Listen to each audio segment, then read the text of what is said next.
Tu arī Google saisties ar ChatGPT, tad šis rīks tev noteikti noderēs, ko es tev ieteikšu.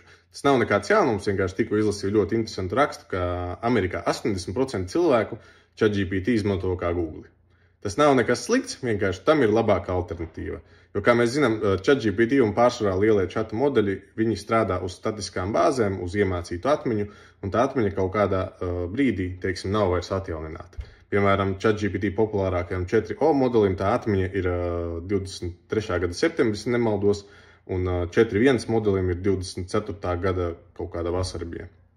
Tas nozīmē, ka pēc šī punkta viņš vispār neko nezina. Jā, ja tev ir ieslēgtā search funkcija, tad viņš arī piemeklē to aktuālāko informāciju, teiksim, ar to search funkcijas palīdzību. Bet Perplexity chats, kas ir labāka alternatīva šādam gadījumam, ir vienīgais chats, kas strādā reāla laikā.